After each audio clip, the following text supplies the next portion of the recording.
Hi, friends. I wanted to tell you about my new EP that I'm releasing today. So, this is entitled It Is Always Our War. And I've released the pieces individually already, but I'm going to put everything together and put it out today on all the streaming platforms. And I wanted to just talk about it for a moment. This is sort of a bit of an artist journey, just trying to pay attention and respond and engage with the conflict in Israel and Palestine. Now, the title is sort of twofold in its meaning. It's certainly saying that it is always our war from a sort of humanistic perspective, from the perspective of all of us being connected, and in modern times it doesn't require a whole lot of digging to see how our hands are in the mix here, in so many different conflicts internationally. So there is, of course, this Buddhist perspective as well, which the first couple pieces on this EP address, which is that no matter what is going on, really, we're connected to it in some way. We're always a part of it. And I think that because of that, it demands our attention and it demands our engagement. And so this first set of pieces is for string duet. The first is called There Is Poison in Our Hearts, and the second is called There Is an Antidote. And so these are two string duets which feature cello and viola, and I was very lucky to have two wonderful musicians play those parts, Skylar Slack on cello and Hyoju on viola. And it's a pairing.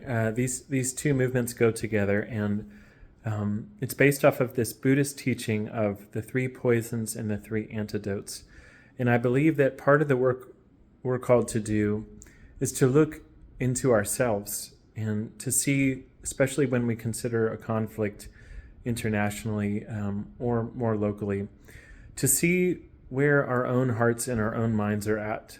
I know for myself, my own feelings of anger and outrage were often so strong that I may have been drawn to reaction or to responding in a way that's not helpful. And of course, I can't tell anyone what is helpful. I can't know what's right for other people, but I know for myself that these Buddhist teachings give me some good guidance on how to look into my own heart, my own mind, my own behavior, see the poison that's in there and work with that directly. If we want to be of any benefit to the world and help alleviate the suffering that exists, then I think we have to do this. We have to work with the aggression, with the greed, with the indifference that we see. And you can look into your own mind and pretty quickly see these come up for most of us, I think. For me, certainly, I can see alternating between anger towards what I don't accept or agree with. I can see greed and desire for more of what I wish, and I can often check out or simply seek to escape and be indifferent to what is so painful and terrible unfolding in our world. Now, the second piece, There Is an Antidote, is some, hopefully, ray of hope that is available to us. And these three antidotes, again from the Buddhist teaching, are loving kindness, generosity, and wisdom. So I've done my best to try and put this type of quality, these qualities inside of the music. And I was lucky to have my friend Tu Win work with me to make a video for this that you can find easily on my channel here on YouTube. So moving along, there are two other pieces as well, which are just voice and guitar. The first one, We Are Calling.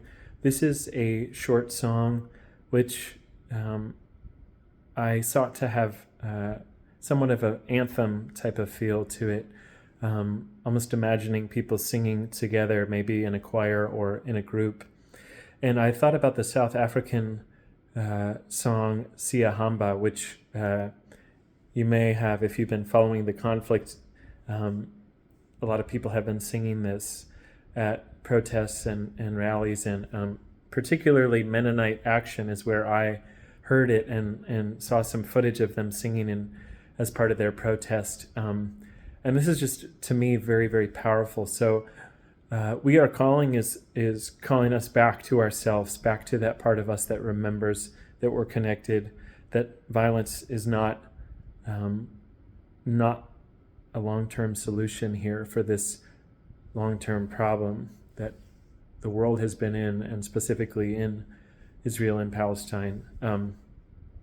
So the last piece is called When You Were Young. And this piece was written most recently. I've put them on chronologically to go along with the times that they were written in, and at different points in the conflict. So this song is responding to the protesters and the critics of the protesters, especially on college campuses in America here, but also they're occurring worldwide in other places as well. And this song is sort of a love letter to the generations that came before, but also a pretty stern rebuke as well, saying, have you forgotten what your generations fought for, at least many of you? Have you forgotten some of our heroes, like Neil Young, like Woody Guthrie, like Pete Seeger, like Joan Baez, among many others, Jimi Hendrix, these folks who spoke out against Vietnam. Of course, there's so many leaders we could speak to, but I've chosen to focus on musicians, since they're often cultural leaders in a way and inspire people through art. So this song has got a couple of little musical quotes in it. The first is a quote from Neil Young's song with Crosby, Stills, Nash and Young when he was with them, from Ohio, which of course was written shortly after the Kent State killings that occurred for Vietnam protests after the bombing of Cambodia near the end of the war. And Neil Young pointing out, of course, how unreasonable and insane the reaction was to use violence on the protesters who were speaking up for the conscience of America and the world in some ways. Then there's a quote later, which is from the Almanac Singers, and specifically this was something I found when I was looking through some old Pete Seeger and Woody Guthrie materials, and it's entitled "Which Side Are You On?" And this is speaking more about labor and organizing and unions. And so there's another component to this song, which is challenging some of our older generations here in America to remember some of the history we've had in our country, where we've had power in numbers and power in unity standing up for causes of economic justice. So anyways, I hope you enjoy the music. You should be able to find it on pretty much all streaming platforms. And it's just one artist offering, again, engaging with this terrible, awful conflict happening in our present times. I hope it offers you something of benefit, and here's to peace.